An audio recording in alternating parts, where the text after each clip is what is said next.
You Well, know how, like, say you have, you know how there's a difference between the average and a mode? Like when, say you think about the population and the population has an average income, but the population also has a modal income.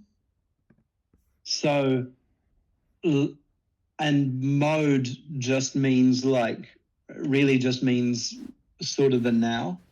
So like the largest, what is the largest proportion of the 100% of people who are in the population? Say some people are earning okay. whatever, like six figures or whatever, and some people are earning whatever is the minimum wage, which is say 20,000 or something. But then there's people they're not actually in the middle, but the majority of people, say 60% of the people, earn 40,000. That's the modal income. What the majority of, it's like a kind of majority, like the most proportion of a group is the mode. Like if, let's say, if there are 100 people, for every 100 people in the population, there are like, say 2% of them dress as goths, only in black clothing, and 5% are emo, and then 60% of them wear normie clothes, and 20% of them wear raggedy clothes, and 20% of them wear like Gucci and Prada or whatever. The modal people are the people who wear the normie clothes. Modal is like That's a mode. That's a mode. It's And like the one Ariad, that can you give shows us a up the meditation most, on right? what is a mode? Because Okay. I think you're into philosophy and you can like really add something to this. So whenever you bring a mode, what automatically comes to mind is Spinoza, obviously. And obviously this text has is trying to develop a sort of different understanding of what a mode is. So as for like trying to tie these two together, I wouldn't really be able to do a very good job. I think you were reading in the last reading, and the last thing you finished on before we finished the reading was there's the difference between modes of being and modes of being, like the distinction. Yeah. So I don't know if you had any thoughts over the week, like, or the 2 weeks since that last reading, if you turned any of that over in your head, and if you had any ideas. No. I've been spending all my time studying algebra, to be honest. I haven't gone through the text. Oh, well, that's valuable. Yeah, that's good. That's great. Sorry to disappoint. I will read through some of Spinoza and I will get back to you. I'll read through some of Spinoza and I Deleuze. did, but one of the things to think about, to keep in the back of your mind, is what is a mode? How, and he's talking about modal metaphysics. So, Right. like, who does it? Who is, like, you've got people in the academy who have these ideas, but does it apply to everyone? Are they just interpreting what's going on in the society, and et cetera, et cetera? Yeah. There is this quote. This might help or trigger some ideas, but there is this quote from Spinoza's Ethics, Part 1. By mode, I understand the affections of a substance, or that which is another through which it is also conceived.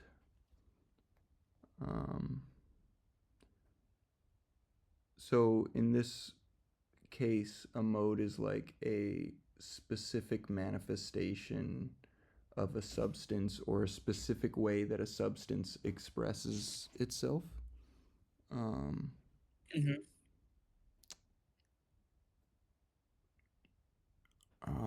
I remember that in the last reading, modes was connected to sort of like style, right? And does a style precede being? Like, if when a person goes to paint a painting, they have a style before they paint the painting, and then you would say the painting is in this style. Yeah. The style exists before the thing, as part of what he's saying in the last section. And that's why I'm saying it's kind of like, for me, Mannerism is like an ethic. It's like a way of facing, a way of working, and that creates a particular aesthetic. I see. That, I mean, obviously you can see it differently, and but that's sort of what I'm, because this whole thing started off because I was looking at lots of Mannerist art, and there's quite a lot of Mannerist art in the gallery in my town, and Mannerist buildings from that period. And I actually got into it from looking at those buildings and those things first, and then I realized those, hey, this is a Mannerist building and people are calling it something else. And then I found some historian described the building as Mannerist, and I was like, hey, I'm sort of onto something here. And then I discovered this guy's book, and that's why we sort of started reading it.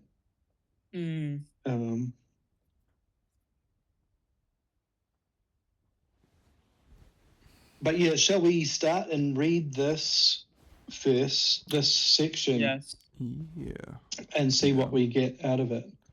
I can start if you guys would be fine with that. Which page were we? This Page 57. is, can I read, let's see, 4, 5, it's 5.5 pages. Let me start and read 2 pages, and then Ariad, Bread, and Ocean, maybe, yeah, you want to jump in as well. Oh, we lost one of the peeps. Oh, well. Yeah, no. She went to go scream into her grandparents' ear.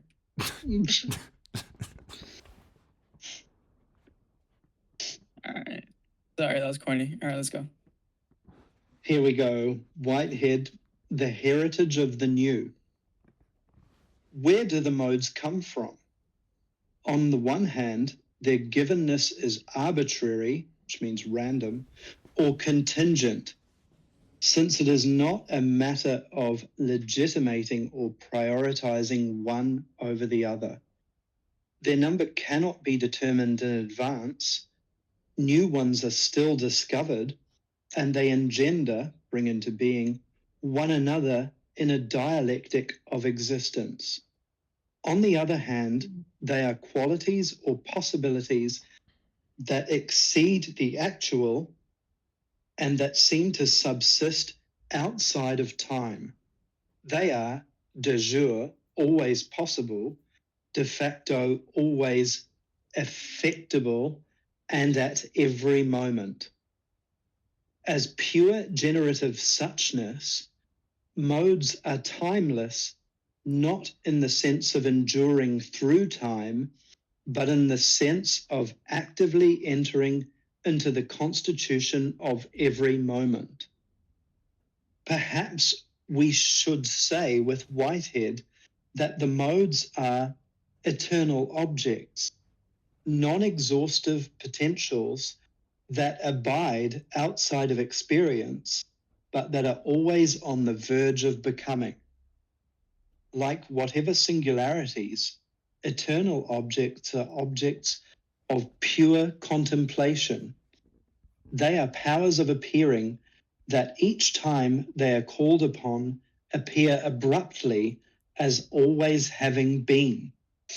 They constitute the world's original moreness that, while not existing outside historical occurrences, always beckons further occurrences.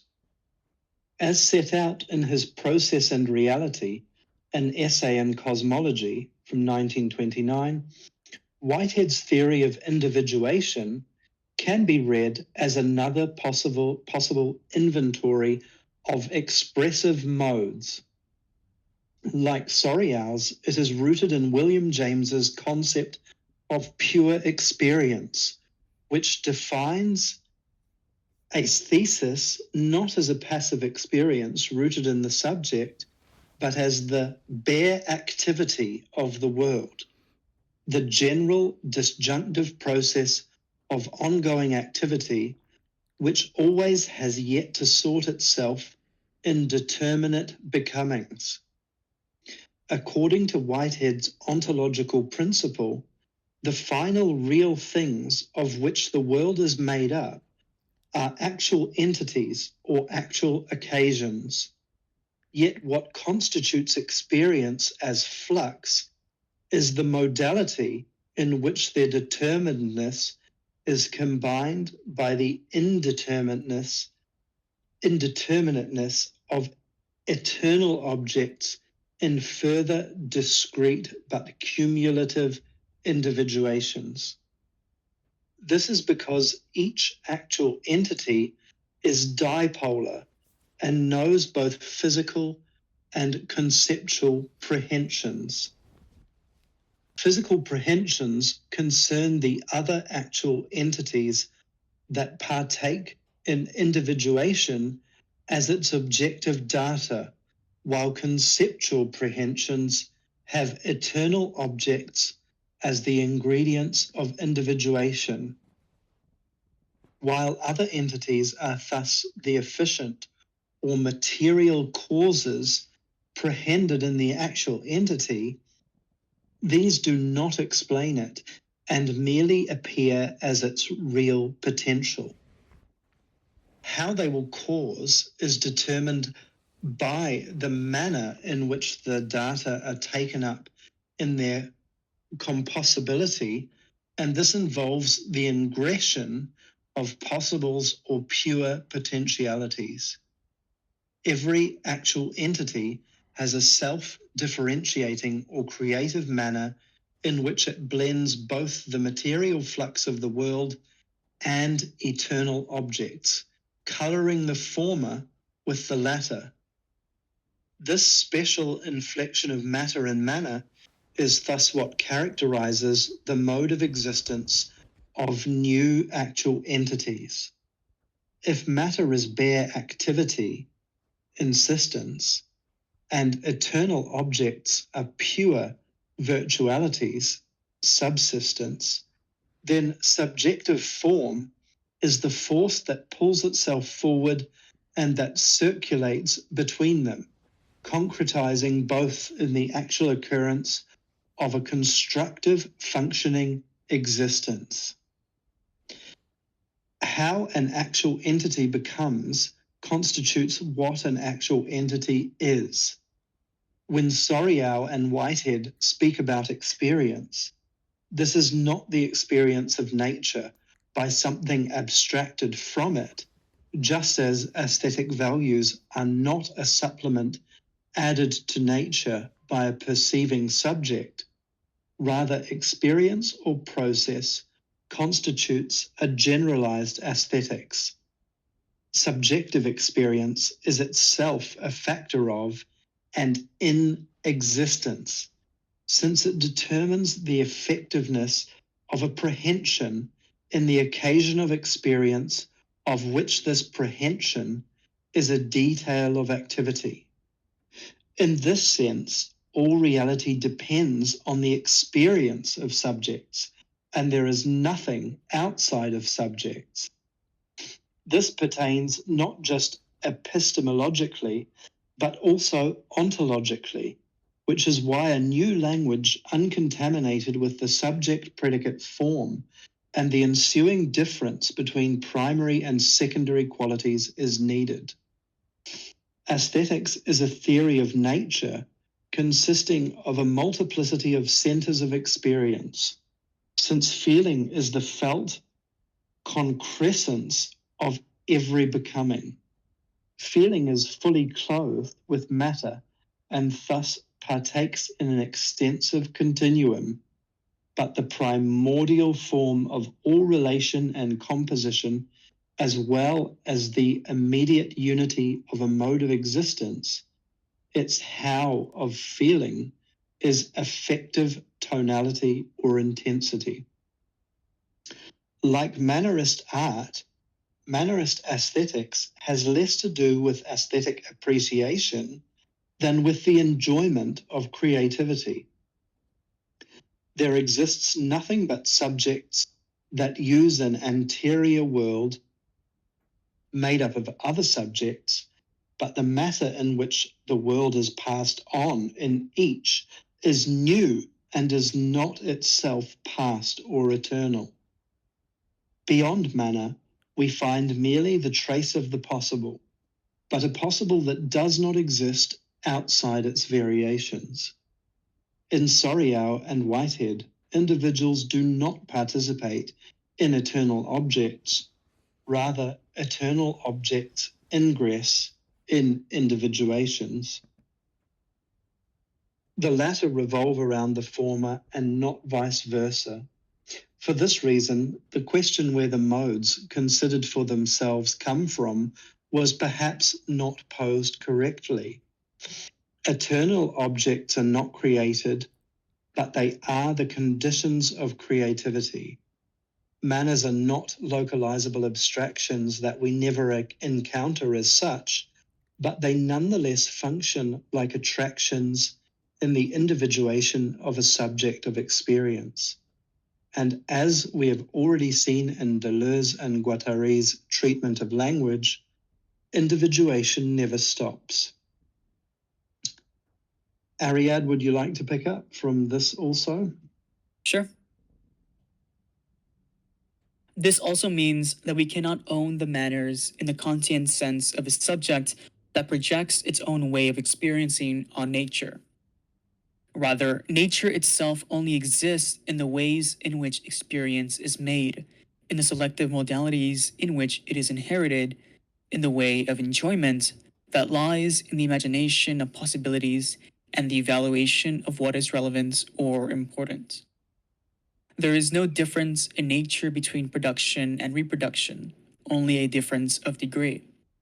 There is as much nature in art as there is artfulness in nature. Instead of different modes of production, there is an irreducible plurality of different modes of instauration or expression, a whole ecology of possible worlds without identities or essences. It is through Whitehead that we can return to the question of art history. This question is surprisingly absent from Sorial's work, while it features very strongly in the work of the latter's best-known inheritor, Simondon. Perhaps the reason for this absence is that for philosophy as well as for art, the question of what makes a tradition is ultimately subordinate to the question of novelty. Too often do we look toward old art for the erratic experience of original haecity, a fetishized experience of virtual time that the present denies us. But the past cannot explain the present or the future. If an actual occasion is a universe taken in conjunction, the latter is always this perception, this vision, this sensation. The past is the antecedent universe in its entirety, that is, the multiplicity of actual occasions taken disjunctively. The real question of the occurrent arts, as opposed to the history of art, is how to inherit both the past and the eternal. This emphasis on immediate novelty reevaluates both history and art in terms of a fluid or actualist understanding of tradition as constituted through the repetition of occurrences, not of things or models. Time's very irreversible character consists in selective reenaction, understood as, quote, the accumulation of the universe and not a stage play about it, end quote. The real potentiality of the antecedent world is never fixed in history, but is always multiplicitous. If history is linear, the actual is punctual. The mannerist continuum is an actual infinity of manners. each actual occasion carries all the others forward as its material potential, but in the form of an atomization or molecularization of time.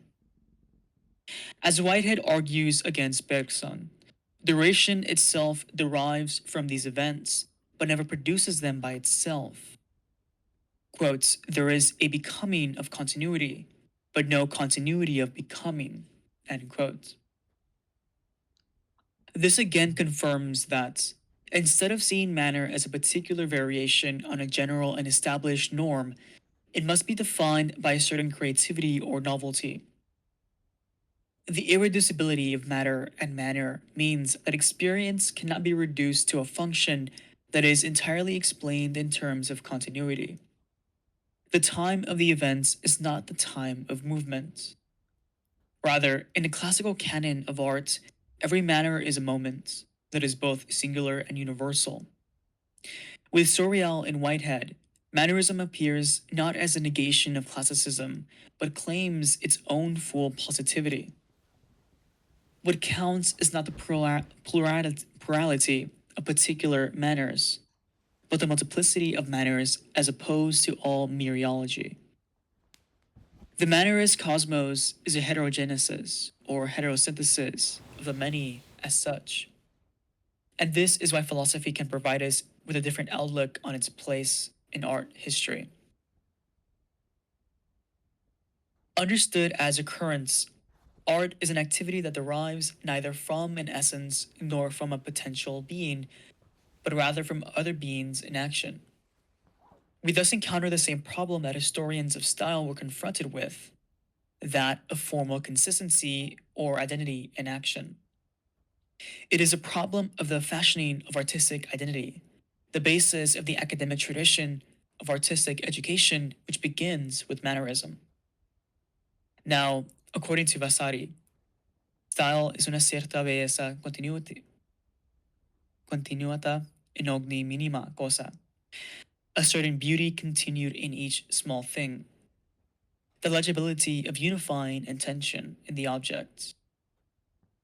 In other words, style is not the object itself, but something implicit in the making of the object, the subjective aim or form that leads to its production. Even though, due to the nature of their discipline, they are always tempted to argue otherwise, art historians therefore know well that manners exist only in works, in the process of art in the making, and as such they are irreducible to social historical contexts. We should therefore say that, quote, one obtains a manner only through a kind of auto-affection of practice, end quote. If considered as eternal objects, manners are not derived from anything else, they also never cease to vary according to local conditions of existence. This is the causa sui, nature, of every idiosyncrasy or leaning. As a consequence, the past cannot be what must be left behind in order for the new to appear.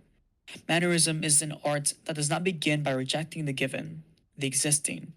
It betrays it, but it doesn't deny it. It exists because it differentiates and distances itself. It is appetite for difference.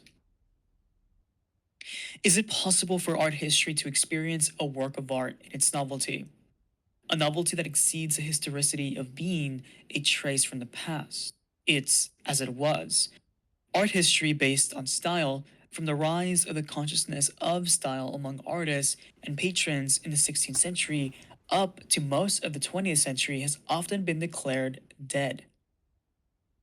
Yet, when it comes to the experience of art, or what Deleuze calls the logic of sensation, it is still unsurpassed, as it involves expert naming, academic rhetoric, ekphrasis that often cannot meet standards of empirical science.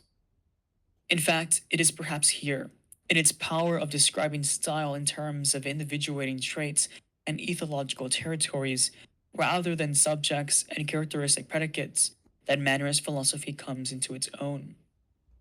Call me Ishmael. No way. The magic. What? Call Me Ishmael is the first 3 words of Moby Dick. Oh. Sorry. I'm struggling with clothes. No way. Moby Dick reference. I have Moby Dick reference. I have a quote from I have a direct quote in Sir George Van Townen's book that I can use. Let's go. All right. The magic of proper names is that they refer less to persons or things than to effects. They have the incorporeal power to make the corporeal world individuate according to varying intensities and enduring complexes, like the Doppler effect or the Shakespeare universe.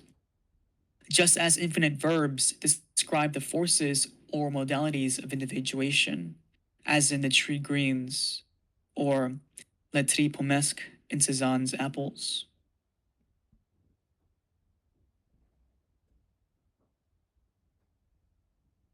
Brett, if you're gonna go? Oh, for sure. Sorry. Yeah, you can read the first opening lines of Moby Dick if you want. Well, that's literally it starts with "Call me Ishmael." That's an interesting thing. The magic of proper names is that they refer less to persons or things than to effects. I'm not sure if I'm gonna get the best analysis of this sentence because I'm pretty sick, but it is kind of interesting how much sensations and how people don't really maintain like any extremely concrete essences in Moby Dick. So like Ishmael one moment will say something reactionary, the next moment say something progressive, and you might think, oh, he's improving, and then the next moment will say something reactionary again, and it's sort of a constant. But also the way that Captain Ahab, or this is something that's been talked about in at least one article that I know of, the way that Captain Ahab mobilizes the crew isn't through like this top-down dictatorship. He sort of does it by capturing the affective desires of each of the crew members and pushing it to a singular end. And it sort of goes to that Deleuze quote. Oh my God, this is a quote I probably heard like 2-3 years ago at this point. But it's something like, oh, the most interesting question in philosophy is the question that, was it Spinoza? I don't know. Someone put forward, why do people desire their own submission or something like that? And he's talking about it in terms of like, he's talking about it in terms of like Hitler sexually arousing the Nazis to like get them to do what he wants or whatever. But yeah, I'll keep reading. I'll start reading. I'm going on a tangent here. Inversely, when defined as a sensibility or taste rather than a set of formal characteristics, it is also clear that a style can surface at various moments and in different guises in history. Style is the temperament of a living art that molds and, in its turns, bears an individuating imprint. But whose imprint? The history of codes, icons, techniques, and styles is part of the material of art but cannot explain its actual occurrence. They are only its real potential. They are the sum of negative conditions that condition it, but they may also hinder what seeks to grow out of them. The creative act confronts them with something that is not yet given in experience. Contemporary art history seeks to situate and make sense of an artist's methods within the conventions of practice of his historical time, whereas the more ahistorical approach analyzes methods in their positive factuality. The great disadvantage of such explanations is, of course, that the way something evolves is not the same as its model, context, or material. To accept the processes of creativity as part of historical activity, by contrast, is to make a definite shift away from the focus on the finished art object as it is served up by catalogs, museums, galleries, and history books. The occurrent experience of art involves process and provisionality, including the possibility of unmaking in the act of making. There is still a history, but it is also turned inside out and reinvented with every further creative act. Only in retrospect can it therefore be determined that we were dealing with an occurrence that could be subsumed under the general category of art at all. In terms of Whitehead, what becomes involves repetition transformed into novel immediacy, which means that objectivity is absorbed into subjectivity, and that the cause is objectively in the effect. Moreover, it is only due to this externality of manner to matter, instead of vice versa, that art is not limited to its own domain, but directly intervenes in life itself. History, after all, is the substance of life, not its context. If manners are neither deprived nor exist beyond actuality, then how is historical writing about style possible at all? We can understand a tradition or a historical trajectory with Whitehead as a society, a relatively stable nexus of actual occasions, such as an organ or a habit, in which eternal objects are transferred from one act to another and acquire likeness or duration in the form of a historical route. No tradition exists outside of the manners in which an act follows upon those it inherits, but that which is transferred from one act to another is not only the content of the act but also the genetic conditions by which a certain affective tonality, a combination of eternal objects, ingresses into a particular situation.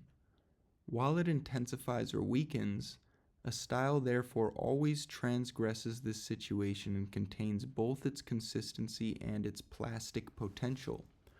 But this also means that no tradition stands on its own, and any tradition can be unmade or absorbed in another, including that long tradition that goes by the Western name of art. Life is robbery and lurks in the interstices. If Mannerism is the disappropriating appropriation of the past, it is not a diminished expression of the will to art, but its revitalization. What counts in works of art is less their historical novelty than their power of becoming when they pass into one another. The heterogeneous multiplicity of manners reveals the uncontextualizable and untimely difference of practice itself. If every heritage is always a reprise in anticipation of the future, then Mannerism is the heritage of the new. And that is Chapter the end 2. of chapter Whee! 2. Wait, where are the sound effects? Hold on.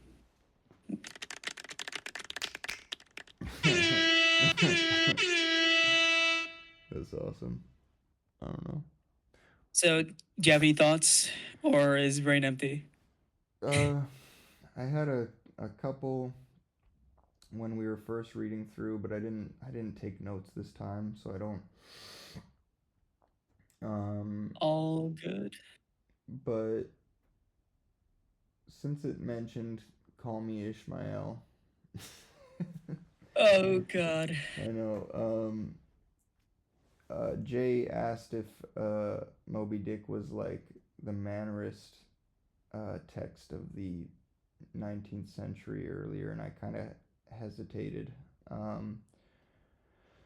But then they mentioned the definition of Mannerism as a reordering, and under that definition, I think it definitely is, because there is this project that it looked like Melville had in the beginning of writing Moby Dick, which was that he was trying to create an authentic piece of American literature that would be a break with European literature, and yet be its own thing, and yet there are references to European literature all throughout Moby Dick.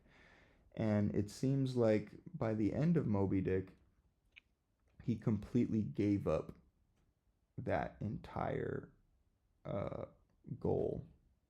Like it was just a complete abandonment and sort of embracing that abandon.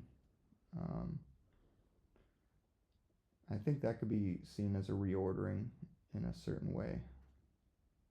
This is a strange. I mean, I know we've been reading it for a while, but I've never really come across a text besides maybe Deleuze that really tried to bridge the gap between art history and philosophy. It's like a fringe text, and sometimes it's a little difficult to um, to pinpoint the connections that are being made between the two. I was gonna say, did you guys? There's a lot of good stuff in this section, but did you guys catch on that? What do you think about Vasari's statement? Style is a certain beauty continued in each small thing. The legibility of unifying intention in the object. When you look at the Mannerist pieces of art, like there's one of the key things about them, like it's interesting. You, Ariad, you just hit on the art history. Like art of any period is always underpinned. Like one, there's a technological underpinning, but it's also informed by the philosophy of its time. So like people couldn't make photographic art until the invention of the camera, but what the philosophy of the time was and what the ideal of beauty of the time was informed the photographer what they should take a photo of. Just to put it that way. But what do you guys think about Vasari's statement there that what style is? Well, there is this is sort of making me think of that whole new materialist object oriented ontology, those I don't think it's fairly theories. new. It's already pretty old at this point. But like that line there, the legibility of unifying intention in the object, like matter has its own intentions, and beauty, a certain beauty continued in each small thing. Um, Style is not the object itself, but something implicit in the making of the object, the subjective aim or form that leads to its production. So there is this scene in Moby Dick where the crew members are all squeezing whale cum because they're making some. Oh fuck! My favorite scene. it's a good scene. They're squeezing whale cum, and Ishmael, in this commodity production, this moment of commodity production, Let me drink it now. Wait, there's homoeroticism in this moment, definitely. Um, but he gets kind of lost in it. He has a fever dream that is a very beautiful moment, and then at one moment he kind of snaps out of it and realizes that he's like affectionately squeezing his crew member's hand, in this very homoerotic way.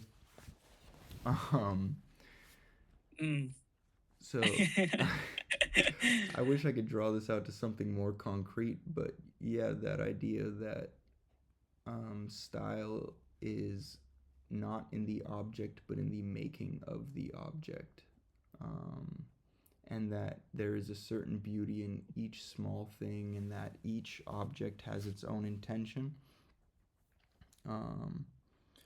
Like each character in the novel. Well, and each separate chapter has its own beauty. and that's why you could view Moby Dick as Mannerist, Yeah, yeah. because they're all that unifying intention in the object of the novel Yeah.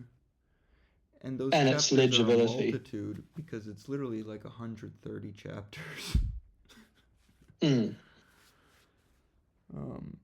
Some chapters are only 3 pages in length. So,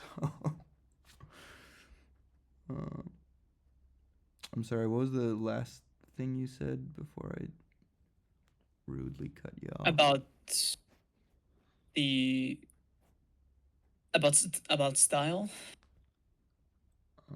Maybe. I one of the things that strikes me a lot in this text is there's a very clear kinship, or at least there should be one. Maybe it'll be later on, but it's trying to draw out um, the history of Mannerism in a way that connects it with time, because obviously there is a lot of emphasis in this text of persistence, of novelty, not necessarily being completely, say, disjunctive to its time or its epoch, but in being or having its precondition in the styles and the art of the past, in a sense, right? Um, yeah, I don't really have much else to say, but I think that's That he mentions Bergson's Durée. yeah, as well. Mm. Because the way that he's explaining it, it sounds a lot like Kant's formulation of time. In the first critique, he says that time doesn't run out; it's infinite. But within it, what is mutable, what is finite, runs its course, not outside of it, but within it. And what corresponds to time within the mutable is substance. Right, so that's from the first critique, right? So like there is a very clear attempt to trace out what exactly is the relation between what is historically mutable, what is finite, and what persists throughout time to ensure novelty. I know that sounds pretty vague, but like there's a very clear, um, like an intimate connection with what he's trying to do here and time. And that ending part, this also means that no tradition stands on its own, and any tradition can always be unmade or absorbed in another, Yeah, including that long tradition that goes by the Western name of art. kind of like he took a page right out of the book of Kamala Harris. Mm. And the other thing that I noticed was that he contrasted, I'd have to look back through the text, but to accept the process of creativity as part of historical activity, by contrast, is to make a definite shift away from the focus on the finished art object as is served up by catalogues, museums, galleries, and history books. So Yeah. there's like a positive, he's like presenting those two things are very much like, you know how you have the Hegelian negative kind of dialectic, like Hegel says,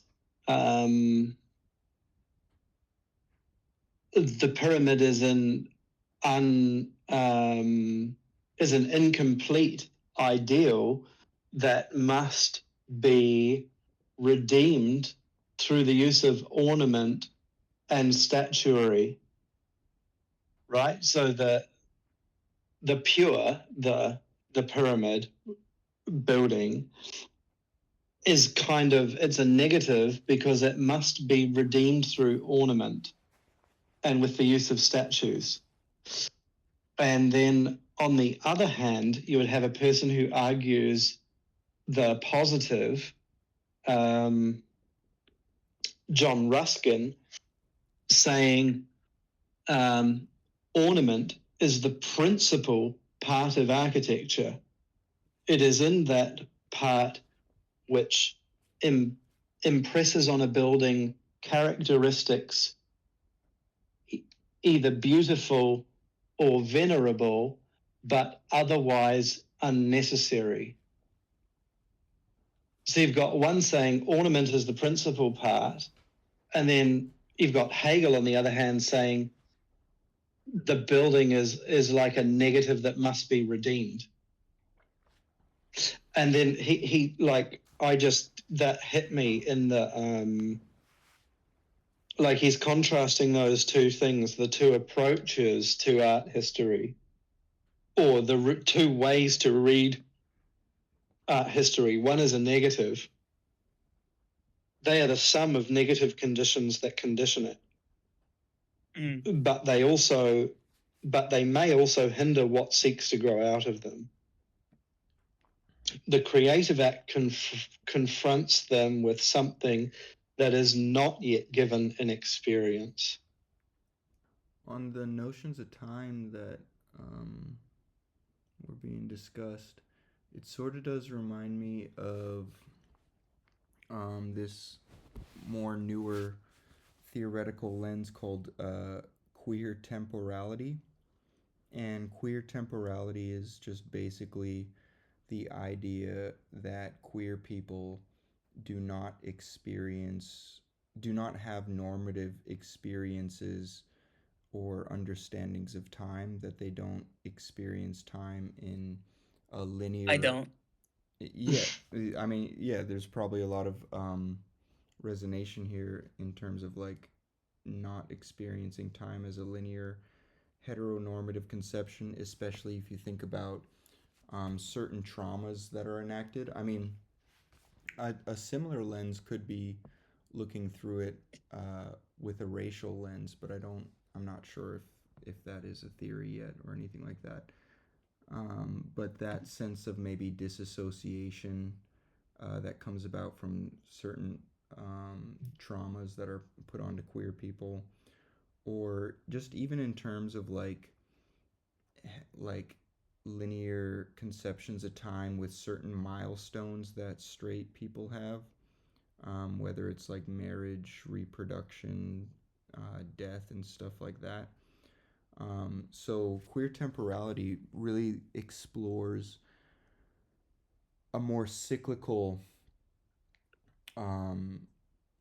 look at time and a more rhythmic look at time, and really experiences that just open up possibilities for different forms of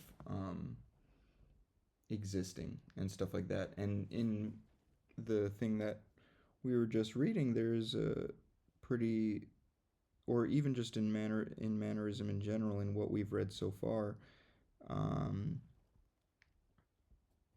there is really just that play with form and proportion and perspective that creates that sense of distortion that really does give you a sense that time is being played with. I think one of the terms that was used was like lateness, and we've even talked about it before in terms of that, in terms of like circular or cyclical time.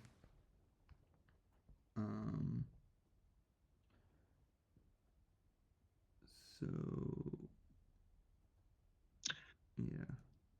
I think we haven't really talked about like circular time, like reincarnation, but more about the return.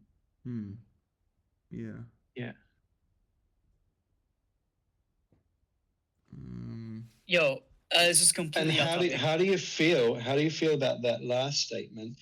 if every heritage is always a reprise in anticipation of the future, then Mannerism is the heritage of the new.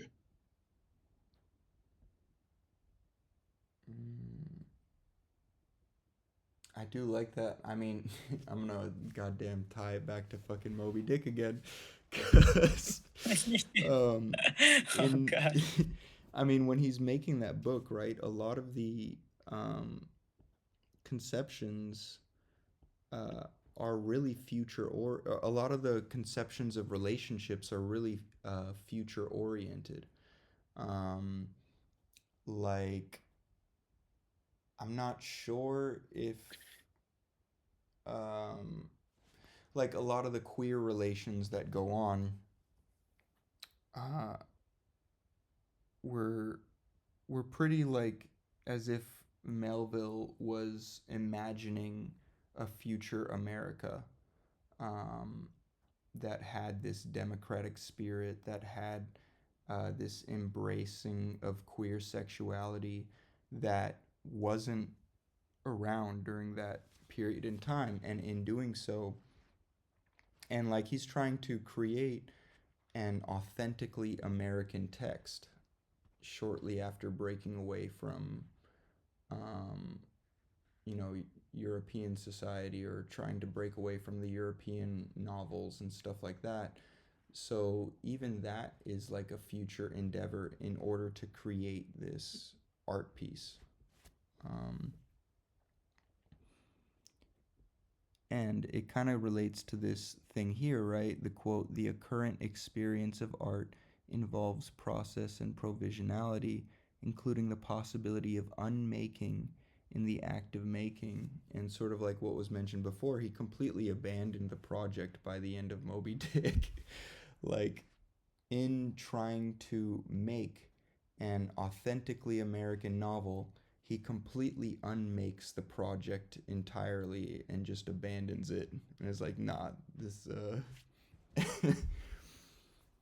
um This hits me as what could be really fruitful for you is to look at what novels were produced after Moby Dick.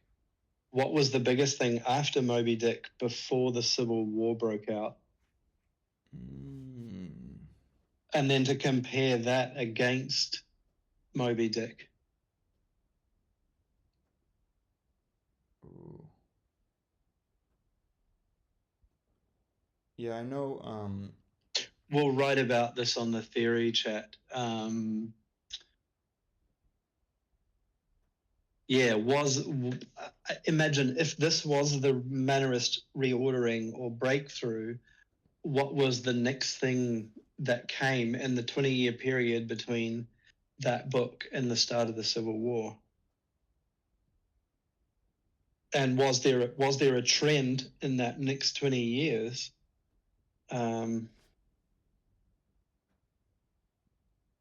should it be for just American novels, or any novel that could have Well, contended it at, would be particularly in American novels yeah. because that was what was going through their culture. But what you'd also think about is that obviously Moby Dick was a huge hit in um, in what we call today the United Kingdom, or um, yeah, England at the time. And it'd be interesting to see, when was it translated into other languages? Was it a hit in France and continental Europe as well? But the really interesting thing is that would have influenced the next generation of American writers. It was a big thing. Like, it was an important, and we do have this kind of, the other thing you could look at is, Fred Jameson writes about the House of Seven Gables and postmodernism, or the condition of late capitalism. Um, when Hawthorne wrote that. And but really looking at that 20-year period between that and the Civil War, I think that would be very fruitful. Yeah, definitely. Do you say the What's house the of what's the Seven difference? Gables? Yeah, what's the difference between this novel and then the next 20 years when the because that war breaks out within one generation. Like if you think of a generation as being 30 years, Yeah. that's a big like Jameson talks about it in the terms of postmodernism as people are looking at um, look at we and we tend to do this. We historicize things. We look at an event like a kind of milestone. What was the marker? Oh, September 11 was the Twin Towers. That was the time everything changed in this period. Or 1990, 1991, the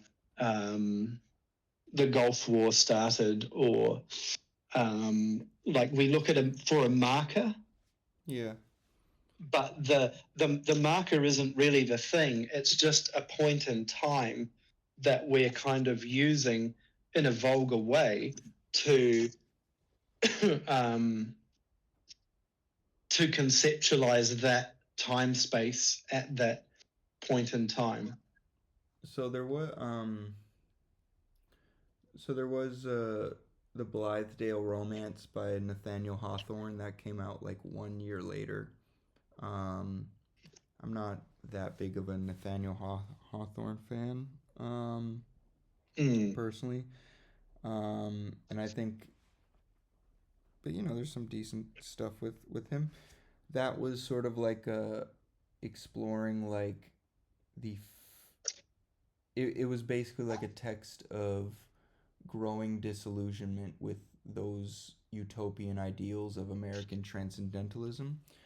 But I would say that what would be the main rival, if we're talking about what would define American literature, the main rival against Moby Dick would be Walt Whitman's Leaves of Grass, which came out in 1855. Um, but some of the other texts that you have, there's. The House of Seven Gables Yep. Came out in 1850, the year before. Yeah. So those are kind of seminal things. Those Moby Dick and the House of Seven Gables. Yeah, and Hawthorne and Melville were kind of friends. They would write each other and stuff like that. Yeah. I think Hawthorne's wife gave Moby Dick a interesting review that Melville was like commented on very nicely, very approvingly. So they have an interesting dynamic there. I personally petitioned for Leaves of Grass for the American one, but Moby Dick's a close second, very close second.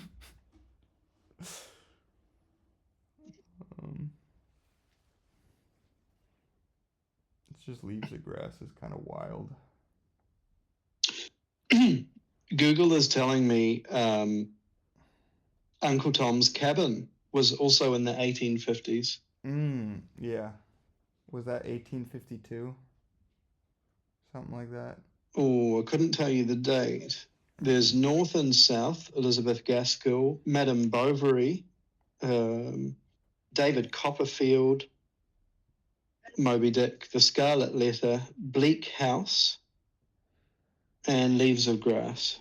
And then if we just jump forward to the 1860s, see what it says.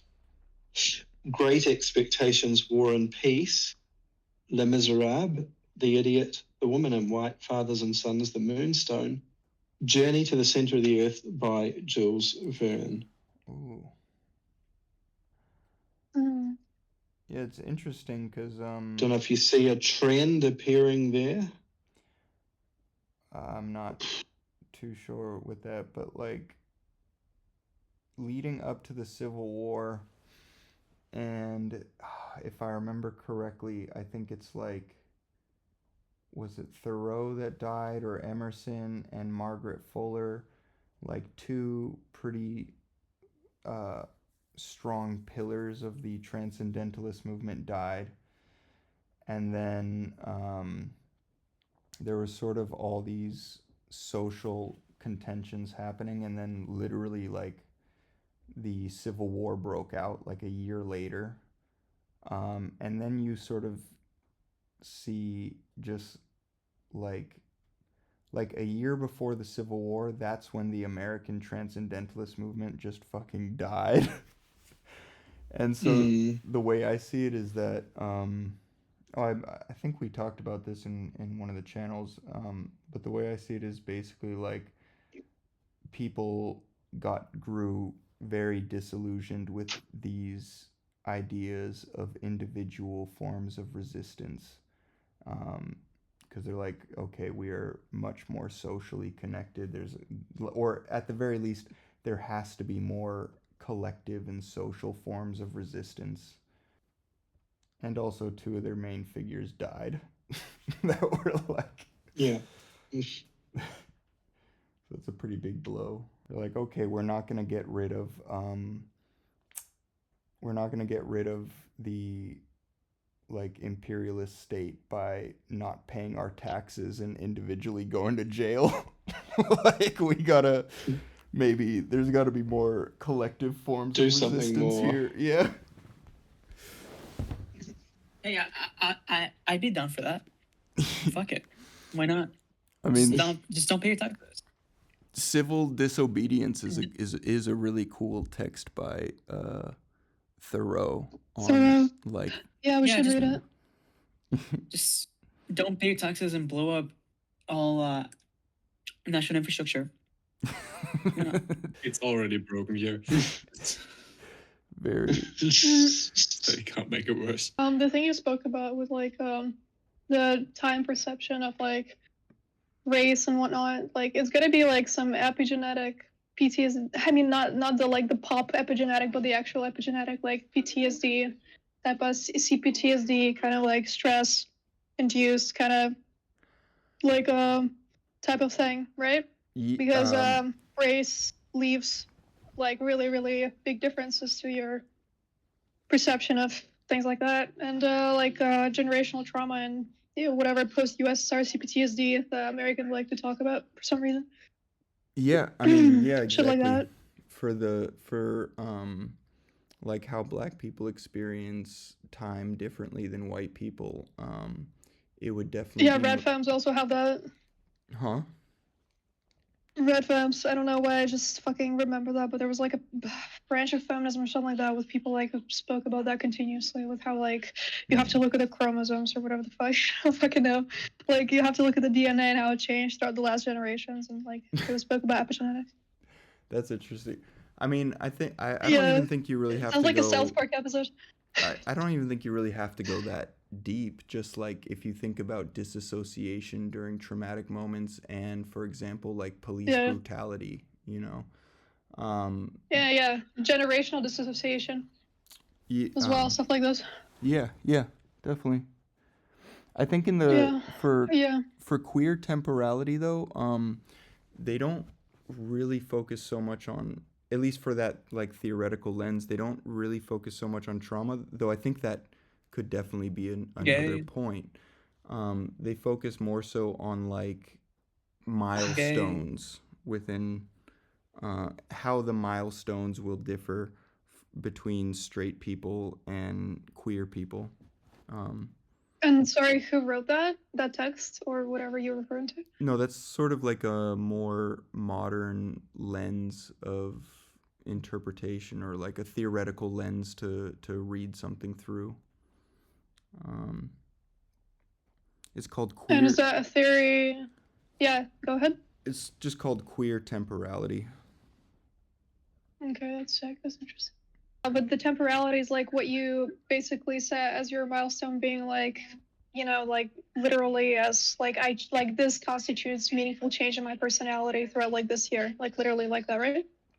Yeah, like they'll queer like if something was analyzing something through queer temporality, they would probably look at the differences in like a queer person's timeline related to birth, marriage, and death, and how that would be different than like a straight person's timeline for the same thing, or even in terms of aging and family structures. And this, you could actually go to the traumatic lens, like thinking about the AIDS crisis, right? A lot of queer, there's not too many queer elders, and there's a fucked up reason for that. And so, that sort of difference in timeline is going to be present for queer people, and that wouldn't be so much the case for straight people. Wait, so doesn't this idea of queer temporality already presuppose a normal temporality? That is, I mean, well, it discusses it in contrast to like linear heteronormative temporality. That's probably the way it will be described.